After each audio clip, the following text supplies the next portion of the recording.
What's up, guys? So there are a lot of people doing intermittent fasting these days, and I remember back when it was a rare thing.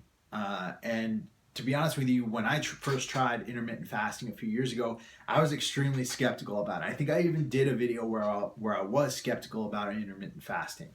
Um, these days, and as most of you know, I've been doing intermittent fasting for a few years now. It's more accepted. People know more about it, and you got a lot of different types of people doing it. You got paleo people doing it, keto people doing it, vegan people doing it, bodybuilders doing it. You got me doing it. I've been doing it, like I said, for a few years, and it's actually been one of the best decisions I've ever made. You know, my blood sugars are level. I don't have to worry about eating. I can go out hiking with my girlfriend all day long, and I'm not like, babe, I need some chicken and rice right now, or otherwise I'm gonna pass out. I could sit here and work all day long without an energy dip. I could do 2 workouts a day, you know, go lift weights in the morning, do jujitsu at night, or go for a run in the morning and lift weights at night, and I still feel really, really good. But given this new protocol's popularity and the fact that there's a lot of people on YouTube doing it now, I'm sure that there's a lot of you trying it at home and you're trying to make it work for you, and there's some pitfalls that you can run into if you don't do the right thing. So the first one is this: you still got to watch your calories. I've done videos before where I talked about how I did really well on 1,200 calories a day, but I want you to remember something. That's me. That's me and my metabolism and the way I work. You know, I hypothesize that I have a tendency toward high blood sugar, and people with high blood sugar tend to do better on very low calorie diets. And so genetically, I might be apt toward diabetes, and that would make sense because I also have ulcerative colitis, which is an autoimmune disease. So given my genetics, a very low calorie diet might work better for me. And that's not me saying that it'll work better for you if you have ulcerative colitis too. I'm saying that's what I've experimented with, and that's what I've been able to go with. But for the rest of you out there, you really need to figure out how many calories are going to work for you, right? And you need to stick within that number for a while. If you want to experiment with it, bring it down, bring it up, then that's fine. But don't jump into a 1,200 calorie a day diet. Similarly, don't expect that you're going to fast all day long and then come home and eat, 6,000, 7,000 calories and be able to lose fat. As I've said before, I don't think that calories have the total impact that a lot of us thought they did in the past. You know, hormones and genetic predispositions and other points of metabolism have some impact there as well, but they still have a really big impact. And for some of you, that impact's going to be more than others. For most of you, that impact's going to be more than others. So make sure you're watching your calories. Similarly, for women, intermittent fasting normally doesn't work as well for women as it does for men. And the reason there is that there's a whole lot of other hormonal complications having to do with thyroid and the production of thyroid hormone.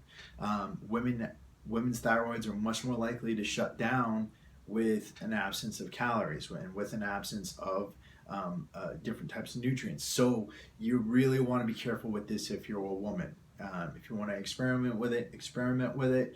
But again, be very careful. And that was one of my criticisms of Dr. Noonam and Ra last week, because again, I don't believe that this diet applies to everybody. You need to really experiment with it and approach it skeptically. Number two, you really want to watch the quality of what you're eating. All right. Now, there's been different diets in the past that come out and they say, you can eat this, you can eat that, you can eat your duck fat French fries, you can eat this. But for a lot of you, particularly those of you who are more obese and have a lot more fat, inflammation could be a factor. Total body chronic inflammation could be a factor. If you're old like me, I'm 37 years old. If I eat something that's way off of my food list, my total body chronic inflammation goes up.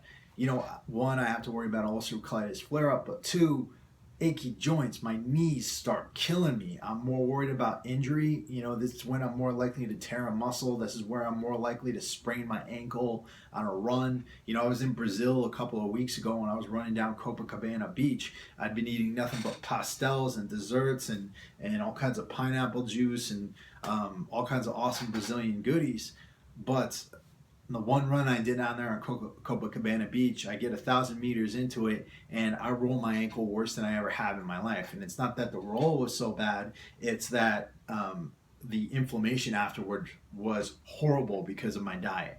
So you're going to be less able to recover from injuries, and you really need to watch that. So what do you watch out for inflammation? Well, one, watch your sugar intake. If you're eating a lot of processed sugar, if you're eating a lot of sweets and things like that, then you're probably raising your total body chronic inflammation. If you're eating a lot of omega-6 fatty acids, you find these things in a lot of packaged foods,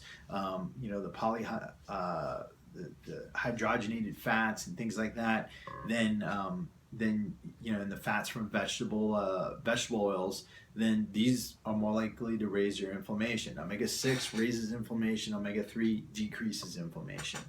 So you also want to make sure that you're taking your omega-3 supplements. You're getting good sources of omega-3 fatty acids. And so make sure you're doing that. Make sure you're taking your vitamin D. And when you're taking vitamin D, also make sure you're taking vitamin K with it, because vitamin D can cause calcifications in the veins. And then beyond that, make sure you're taking your magnesium at night. All these other supplements. Now, I'm just starting to riff on this, but you need to be making sure that you're taking care of yourself, taking care of your total body chronic inflammation, and eat your vegetables. Make sure that you're eating your vegetables. Make sure that they're steamed, cooked enough for you to digest them, that you're getting all the nutrition out of them. So make sure you're doing all that. Number 3, and this is a big one, don't expect that you're going to feel amazing right off the bat. Anytime you mess around with your blood sugar, anytime that you mess around with the fuel that's going to your brain, you're going to feel like crap for a little bit.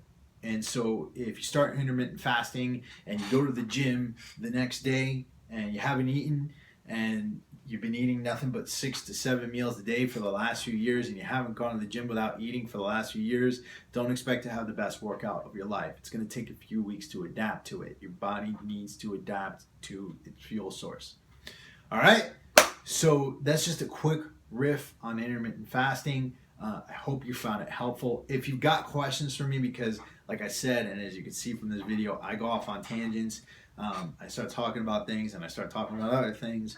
Please email me at gettingdeshredded@gmail.com. Check out my new websites, y'all. warriorsoulgoji.com, warriorsoulfitness.com, chrisalbertfitness.com. You'll find a lot of great content on there to help improve your fitness, your life, and now I'm starting to do some business stuff too. So talk to you guys soon. Peace.